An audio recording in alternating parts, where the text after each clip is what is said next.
ನಮಸ್ಕಾರ, ಎಲ್ಲರೂ ಕ್ಷೇಮವಾಗಿದ್ದೀರಿ ಎಂದು ಭಾವಿಸುತ್ತೇನೆ. ನಾನು ಚೈತ್ರ ಯೋಗೇಶ್.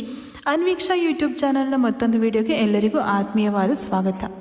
ನಿನ್ನೆ ಪ್ರೀತಿಸುವ ಎಂದು ಕಥೆಯ ಹಿಂದಿನ ಸಂಚಿಕೆಯಲ್ಲಿ ನಾವು ಆ ಅನಾಮಿಕ ವ್ಯಕ್ತಿಯ ಬಲಗೈ ಭಂಟನೊಬ್ಬ ಅವನಿಗೆ ಫೋನ್ ಮಾಡಿಕೊಂಡು ತಾನು ಅಗ್ನಿಯ ಫ್ಯಾಮಿಲಿಯನ್ನು ಫಾಲೋ ಮಾಡ್ಕೊಂಡು ಬಂದಿರೋದಾಗಿ ಹಾಗೂ ಅಗ್ನಿಯ ಇಡೀ ಫ್ಯಾಮಿಲಿಯನ್ನು ಮುಗಿಸಿಬಿಡೋದಾಗಿ ಹೇಳಿದಾಗ ಆ ಅನಾಮಿಕ ವ್ಯಕ್ತಿ ತನ್ನ ಬಲಗೈ ಭಂಟನಿಗೆ ಎಚ್ಚರಿಕೆ ಕೊಟ್ಟಿದ್ದನ್ನು ನೋಡಿದ್ವಿ. ಮುಂದೇನಾಯಿತು ಅಥವಾ ಏನಾಗುತ್ತೆ ಅನ್ನೋದನ್ನು ನಾವು ಈ ಸಂಚಿಕೆಯಲ್ಲಿ ನೋಡೋಣ. ಆ ಅನಾಮಿಕ ವ್ಯಕ್ತಿಯ ಬೈಗುಳದ ಮಾತುಗಳನ್ನು ಕೇಳಿಸಿಕೊಂಡಂತಹ ಅವನ ಬಲಗೈ ಬಂಟ ಬಾಹುಬಲಿ ತನ್ನಷ್ಟಕ್ಕೆ ಮಾತನಾಡಿಕೊಳ್ಳೋಕ್ಕೆ ಶುರು ಮಾಡಿದ್ದ. ಅಯ್ಯ, ಈ ಅಪ್ಪ ಯಾಕೆ ಅವಾಗವಾಗ ಒಳ್ಳೆ ದೆವ್ವ ಮೈಮೇಲೆ ಮೆಟ್ಕೊಂಡವ್ರ ಥರ ಆಡ್ತಾನೋ ಏನೋ, ಪುಣ್ಯಾತ್ಮ. ಛೇ, ಅವನನ್ನು ನಾನು ಯಾಕೆ ಪುಣ್ಯಾತ್ಮ ಅಂತ ಹೇಳಲಿ? ಒಂದು ವೇಳೆ ಅವ್ನು ನಿಜವಾಗ್ಲೂ ಪುಣ್ಯಾತ್ಮನೇ ಆಗಿದ್ದರೆ ಇಂಥ ನೀಚ ಕೆಲಸ ಮಾಡ್ತಾ ಇರಲಿಲ್ಲ. ಅವನಿಗೇನು ಬಂದಿರೋದು ದೊಡ್ಡ ರೋಗ. ಒಳ್ಳೆ ಓದ್ಕೊಂಡಿದ್ದಾನೆ, ಕೈ ತುಂಬ ಸಂಬಳ ಕೊಡೋ ಒಳ್ಳೆ ಕೆಲಸ ಕೂಡ ಇದೆ. ಆದರೆ ನಮಗೆ ಹಂಗವಲ್ಲವಲ್ಲ, ಓದಿಲ್ಲ, ಬರೆಯೋಕ್ಕಿಲ್ಲ. ಅದಕ್ಕೆ ಇನ್ನೊಬ್ರು ಹೇಳಿದ ಕೆಲಸ ಏನೇ ಇದ್ದರೂ ಹಿಂದೂ ಮುಂದೆ ಯೋಚನೆ ಮಾಡದೆ ನಮ್ಮ ಹೊಟ್ಟೆ ಪಾಡಿಗಾಗಿ ಕೆಲಸ ಮಾಡ್ತೀವಿ. ಆದರೆ ಈ ವಯ್ಯ ಯಾಕೆ ಹಿಂಗೆ? ಏನಾದರೂ ಆಗಿರಲಿ, ಅವನು ಏನಾದರೂ ಮಾಡ್ಕೊಳ್ಳಿ, ಅವನು ಹೇಳಿದಷ್ಟು ಕೆಲಸ ಮಾಡೋದಷ್ಟೇ ನಮ್ಮ ಕೆಲಸ, ಅಷ್ಟೇ ಮಾಡೋಣ. ನಾಳೆ ದಿನ ನನಗೇನಾದರೂ ಹೆಚ್ಚು ಕಡಿಮೆ ಆದರೆ ನನ್ನ ಸಂಸಾರ ಬೀದಿಗೆ ಬರುತ್ತೆ.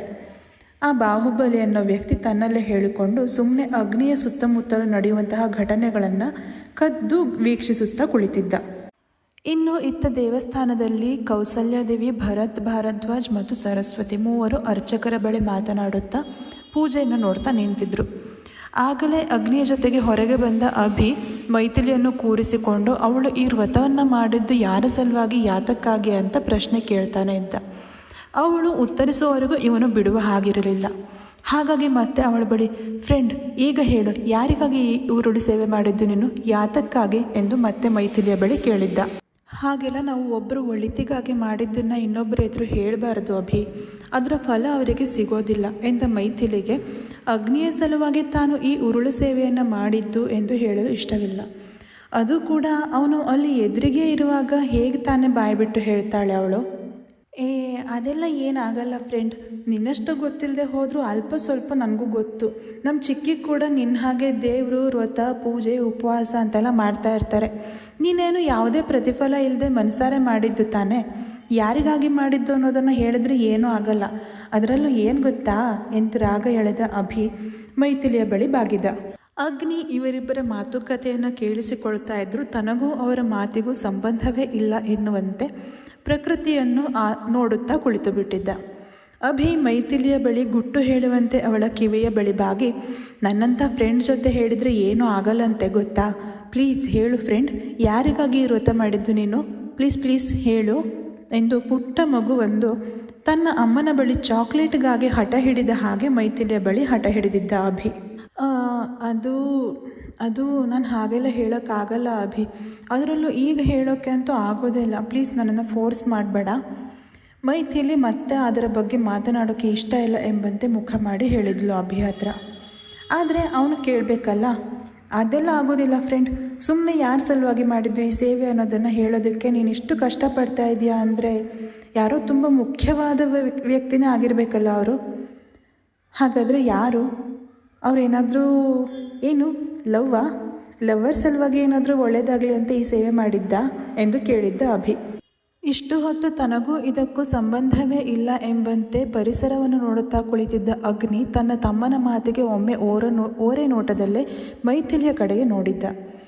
ಮೈಥಿಲಿ ಅಭಿರಾಮ್ ಮಾತಿಗೆ ಕಣ್ಣುಗಳನ್ನು ಅರಳಿಸಿ ಅನಾಯಾಸವಾಗಿ ಅಭಿ ಕಡೆ ನೋಡಿದ್ಲು. ಅಭಿರಾಮ್ ಹೇಳಿದ್ದ ಲವ್ವರ್ ಎಂಬ ಪದಗಳು ಅವಳಲ್ಲಿ ಏನೋ ಒಂದು ರೀತಿ ಹೊಸ ಭಾವನೆಯನ್ನು ಸೃಷ್ಟಿ ಮಾಡಿತ್ತು. ಅವಳಿಗೆ ತಿಳಿಯದ ಹಾಗೆ ಮನಸ್ಸು ಗರಿಬಿಚ್ಚಿ ಕುಣಿದಿದ್ದು ಮೈಥಿಲಿಯ ಅರಿವಿಗೆ ಬಾರದೆ ಹೋಯಿತು. ಅಭಿ ಮೈಥಿಲಿ ತನ್ನನ್ನೇ ಕಣ್ಣುಗಳನ್ನು ಅರಳಿಸಿಕೊಂಡು ನೋಡುವುದನ್ನು ಕಂಡು, ಹೇಳು ಫ್ರೆಂಡ್, ಯಾಕೆ ಹಾಗೆ ಸುಮ್ಮನೆ ಕುಳಿತುಬಿಟ್ಟೆ, ನೀನೀಗ ಹೇಳ್ದೇ ಇದ್ರೆ ನನ್ನ ಮೇಲೆ ಆಣೆ ಎಂದು ಅವಳ ಕೈ ಹಿಡಿದು ತನ್ನ ತಲೆ ಮೇಲೆ ಇರಿಸಿಕೊಂಡು ಹೇಳಿಬಿಟ್ಟಿದ್ದ ಅಭಿ. ಅದಕ್ಕೆ ಸಣ್ಣದಾಗಿ ಕೋಪಿಸಿಕೊಂಡ ಮೈಥಿಲಿ, ಅಭಿ ಏನಿದು ಹುಚ್ಚಾಟ, ಇಷ್ಟು ಸಣ್ಣ ವಿಷಯಕ್ಕೆಲ್ಲ ಆಣೆ ಪ್ರಮಾಣ ಅಂತ ಬಿಡ್ತು ಅನ್ನೋ ಮೊದಲು. ಮೈಥಿಲಿ ಸ್ನೇಹದ ಸಲುಗೆಯಲ್ಲಿ ಅಭಿರಾಮ್ ಮೇಲೆ ರೇಗಿದಳು. ಅದಕ್ಕೆ ಪೆಚ್ಚು ಮುಖ ಮಾಡಿಕೊಂಡ ಅಭಿ, ಮತ್ತೆ ನೀನು ನನ್ನ ಫ್ರೆಂಡಾಗಿ ನನ್ನಿಂದ ವಿಷಯ ಮುಚ್ಚಿಟ್ರೆ ನಂಗೆ ಬೇಜಾರಾಗಲ್ವಾ, ಹೇಳು ಫ್ರೆಂಡ್ ಎಂದು ಅಳುಮುಖ ಮಾಡಿಕೊಂಡು ಕೇಳಿದ್ದ ಮಹಾನ್ ಕಲಾವಿದ. ಅಗ್ನಿ ಮಾತ್ರ ಇವರಿಬ್ಬರ ನಡುವಿನ ಮಾತುಕತೆಗಳನ್ನು ಕೇಳಿಸಿಕೊಂಡು ಅವರ ನಡುವಿನ ಒಡನಾಟವನ್ನು ಕಂಡು ಅವನಿಗೇ ತಿಳಿಯದೆ ಹೊಟ್ಟೆ ಕಿಚ್ಚು ಪಡ್ತಿದ್ದ. ಹಾಗಂತ ಅಭಿ ಮತ್ತು ಮೈಥಿಲಿಯ ಮೇಲೆ ಅವನಿಗೆ ಅನುಮಾನ ಏನೂ ಇರಲಿಲ್ಲ. ಅಭಿಯ ಆಣೆ ಪ್ರಮಾಣದ ಮಾತಿನ ಮುಂದೆ ಮೈಥಿಲಿ ಸೋಲಲೇಬೇಕಾಯಿತು. ಸಣ್ಣ ಮುಖ ಮಾಡಿಕೊಂಡು ತನಗೆ ಹೇಳೋಕೆ ಇಷ್ಟ ಇಲ್ಲದೇ ಇದ್ದರೂ ಕೂಡ ಸರಿ ಹೇಳ್ತೀನಿ ಬಿಡು, ಆದರೆ ಇನ್ನೊಂದು ಸಲ ಹೀಗೆಲ್ಲ ಇಷ್ಟಿಷ್ಟು ಚಿಕ್ಕ ವಿಷಯಕ್ಕೆ ನೀನು ಆಣೆ ಪ್ರಮಾಣ ಮಾಡಬಾರ್ದು, ಆಜ್ಞೆ ಮಾಡುವಂತೆ ಹೇಳಿದವಳು ಅದು ನಾನು ಈ ಉರುಳು ಸೇವೆ ಮಾಡಿದ್ದು ಎಂದು ಮೆಲ್ಲಗೆ ಓರೆ ನೋಟದಲ್ಲಿ ಅಗ್ನಿಯ ಕಡೆಗೆ ಹೌದು ಇಲ್ಲ ಎಂಬಂತೆ ನೋಡಿ ಅಗ್ನಿ ಅವರ ಸಲುವಾಗಿ ನಾನು ಈ ಉರುಳು ಸೇವೆ ಮಾಡಿದೆ ಎಂದು ಅವನನ್ನು ನೋಡುತ್ತಾ ಹೇಳಿ ಮುಗಿಸಿದ್ದಳು ಮೈಥಿಲಿ. ಮೈಥಿಲಿಯ ಮಾತು ಕೇಳಿ ಅಗ್ನಿಗೆ ಆಘಾತವಾಗಿತ್ತು ಸಣ್ಣ ಪ್ರಮಾಣದಲ್ಲಿ. ವಾಟ್, ನನ್ನ ಸಲುವಾಗಿನಾ? ಇಷ್ಟು ಹೊತ್ತು ಪ್ರಕೃತಿಯ ಸೌಂದರ್ಯ ಸವಿಯುವುದರ ಜೊತೆಗೆ ಇವರಿಬ್ಬರ ಮಾತಿಗೆ ಕಿವಿಯಾಗಿದ್ದ ಅಗ್ನಿ ಪ್ರಶ್ನಾರ್ಥಕವಾಗಿ ಅಚ್ಚರಿಯಿಂದ ಮೈಥಿಲಿಯನ್ನು ನೋಡುತ್ತಾ ಕೇಳಿದರೆ ಅಭಿರಾಮ್ಗೆ ತನ್ನ ಫ್ರೆಂಡ್ ಮಾತಿನಿಂದ ಒಳಗೊಳಗೆ ಖುಷಿಯೋ ಖುಷಿ. ಮೈಥಿಲಿ ಅಗ್ನಿಯ ಮಾತಿಗೆ ಹೌದು ಎಂಬಂತೆ ತಲೆಯಾಡಿಸಿ ನಿಧಾನಕ್ಕೆ ಎದ್ದು ಒಂದೆರಡು ಹೆಜ್ಜೆ ಮುಂದೆ ಹೋಗಿ ನಿಂತು, ಹೌದು ರಾಮ್, ನಿಮ್ಮ ಸಲುವಾಗಿನೇ. ಅವತ್ತು ನೀವಿದ್ದ ಪರಿಸ್ಥಿತಿಯನ್ನು ನೋಡಿ ನನಗೆ ತುಂಬಾ ಭಯವಾಗಿತ್ತು. ಮನೆಗೆ ಹೋದವಳು ದೇವರಿಗೆ ತುಪ್ಪದ ದೀಪ ಹಚ್ಚಿ ನಿಮಗೆ ಬೆಳಗ್ಗೆ ಅಷ್ಟರಲ್ಲಿ ಪ್ರಜ್ಞೆ ಬಂದರೆ ಇಲ್ಲಿ ಬಂದು ಈ ತಾಯಿಗೆ ಉರುಳು ಸೇವೆ ಮಾಡ್ತೀನಿ ಅಂತ ಹರಕೆ ಮಾಡಿಕೊಂಡಿದ್ದೆ. ಈ ತಾಯಿಯ ದಯೆಯಿಂದ ನಿಮಗೆ ಬೇಗ ಪ್ರಜ್ಞೆ ಕೂಡ ಬಂತು. ಅಂದಮೇಲೆ ಹರಕೆ ತೀರಿಸಬೇಕು ಅಲ್ವಾ? ಹೇಗೂ ಇವತ್ತು ಶುಕ್ರವಾರ, ದೇವಿಯ ದಿನ, ಎಲ್ಲ ಒಳ್ಳೆಯದೇ ಆಗುತ್ತೆ ಅಂತ ಬಂದಿದ್ದೆ. ಮೈಥಿಲಿ ಅಣ್ಣ ತಮ್ಮ ಇಬ್ಬರಿಗೂ ಉತ್ತರಿಸಿದ್ದಳು. ಮುಂದಿನ ಸಂಚಿಕೆಯ ಸಣ್ಣ ಝಲಕ್. ಬಸ್ಸಲ್ಲಿ ಎಲ್ಲ ಕಡೆ ಹೋಗಿ ಸುತ್ತಾಡ್ಕೊಂಡು ಬರೋಣ ಅಂದರೆ ಎಲ್ರಿಗೂ ಫ್ರೀ ಟಿಕೆಟು.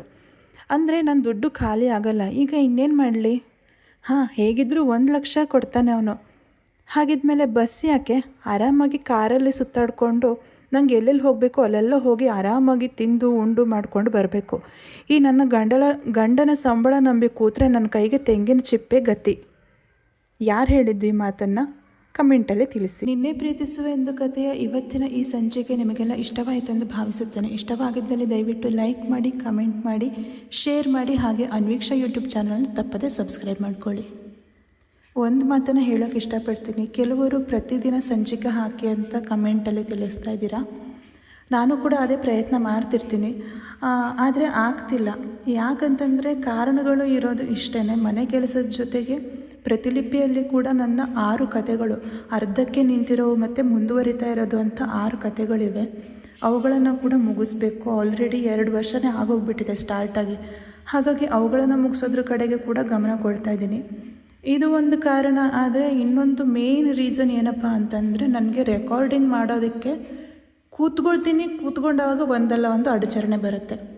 ಏನಂತಂದರೆ ಇಲ್ಲೇ ಪಕ್ಕದಲ್ಲಿ ಒಂದು ವೆಲ್ಡಿಂಗ್ ಶಾಪ್ ಇದೆ. ನಾನು ರೆಕಾರ್ಡಿಂಗ್ಗೆ ಕೂತವಾಗಲೇ ಅಲ್ಲಿಂದ ಕರ್ರ ಅಂತ ಸೌಂಡ್ ಬರುತ್ತೆ.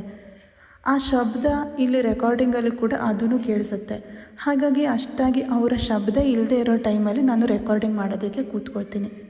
ಇದೇ ಕಾರಣಕ್ಕೆ ದಿನಾಗಲೂ ಸಂಚಿಕೆಗಳು ಇಲ್ಲಿ ಬರೋದಿಲ್ಲ.